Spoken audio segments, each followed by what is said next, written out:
Kawasaki electric and hybrid prototypes brake cover.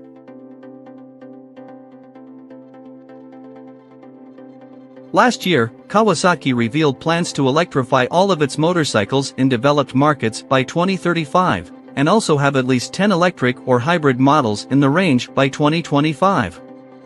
Now, late-stage prototypes for both types of powertrains have been revealed thanks to a surprise demonstration ahead of the Suzuka 8-hour motorcycle race in Japan. Kawasaki gave no prior notice of the demonstration and made no subsequent announcement, nor did it release any images. However, thanks to friends at the Japanese motorcycle magazine Autobuy who were present at the demonstration, we've acquired detailed images of both prototypes. Hybrid. The hybrid is clearly more radical and the higher performance bike of the two. Although Kawasaki has been hinting at its hybrid technology for a while, initially with teaser videos and then by showing a stripped-down prototype last October, the machine is clearly a lot closer to production. In addition to revisions to both the combustion engine and the electric part of the powertrain, it features bodywork that's clearly much closer to production ready. With no official announcement about the bike's specs, we're left with what we can gather from our Japanese sources and what can be seen on these images of the prototype.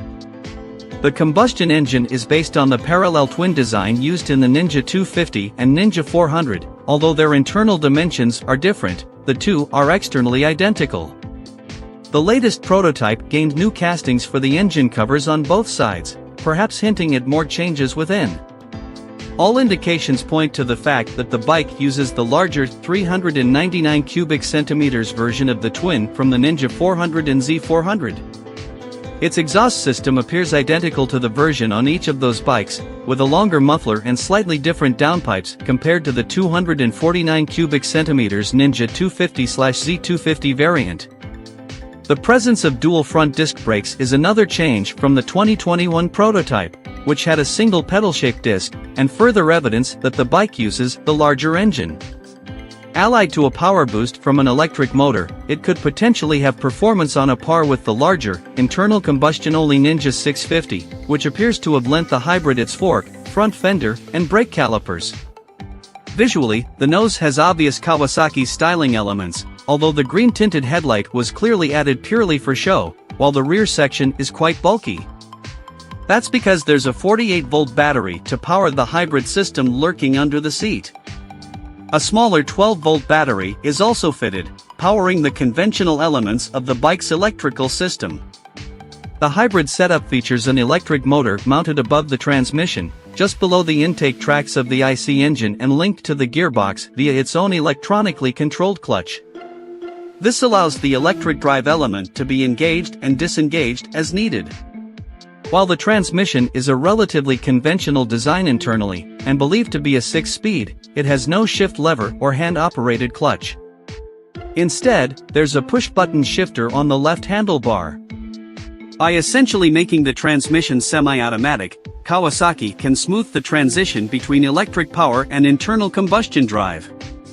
The idea, of course, is that at low speeds, such as those that predominate in urban environments, the bike can travel on electric power alone, with no local emissions. Out of town, particularly on fuel-efficient constant speed runs, the combustion engine can take the strain and top up the hybrid battery. And when maximum performance is needed, both electric and internal combustion powertrains can work in unison to offer the best acceleration and top speed. In theory, the result should be a bike that uses less fuel than a conventional 400 cubic centimeters bike but has the performance to match a 650 cubic centimeters motorcycle. Notable technical details on the prototype include an intake low-down on the right side, running through a duct carrying the hybrid logo. This likely cools the electric motor.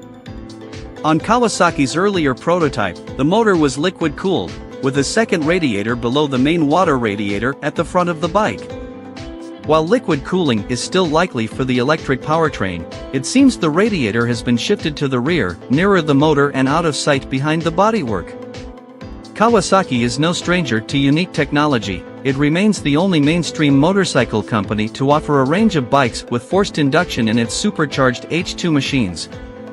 The hybrid, however, is notable because it's clearly not intended to be prohibitively expensive. The frame is purpose-made to suit the unique powertrain, but it's a simple steel tube design. The swing arm is a mass-produced box section unit and the fork and brakes are relatively low-spec, all hinting that despite its advanced technology, the hybrid will be an affordable offering. Officially, Kawasaki is keeping quiet about the hybrid's release date, just as it is in regard to the machine's performance and specifications, but our Japanese colleagues believe that more information, and perhaps even a final production version of the bike will be announced at or near the EICMA show towards the end of this year. Electric. Kawasaki's electric offering, namely the prototype shown at Suzuka, is a notable move away from the long-running, battery-powered development project that the company revealed in late 2019. That early prototype featured 125cc level performance, but proved surprisingly heavy thanks to a large, fixed battery pack and an advanced car-style charging system using the CHAdeMO fast charging format. That bike also used a purpose-made 4-speed transmission, likely to give more rider engagement, unlike typical electric bikes that use clutchless direct-drive transmissions. This new design shown at Suzuka features a very different approach, one that's more closely aligned to rivals' offerings in the sector.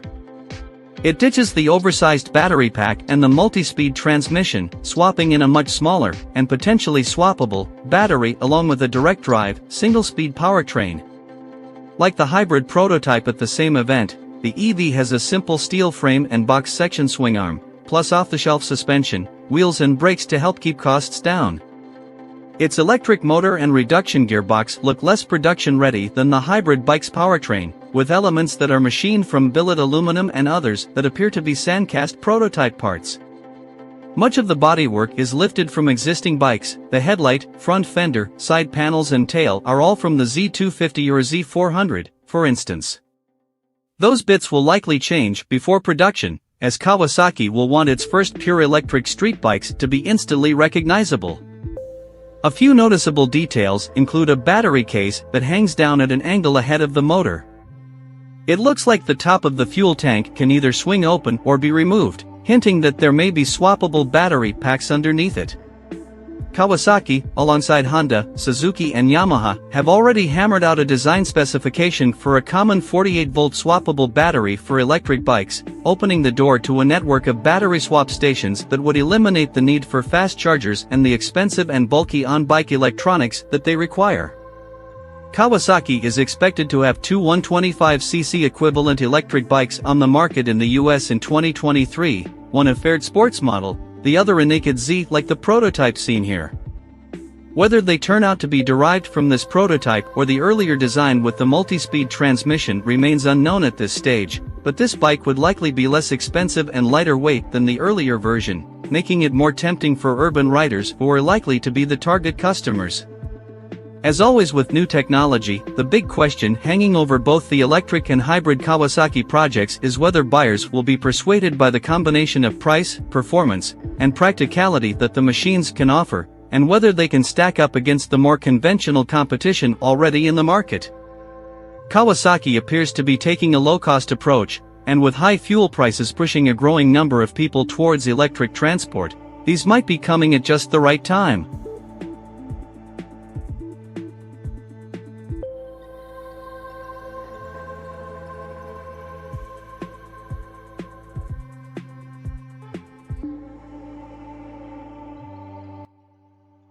Thanks for watching.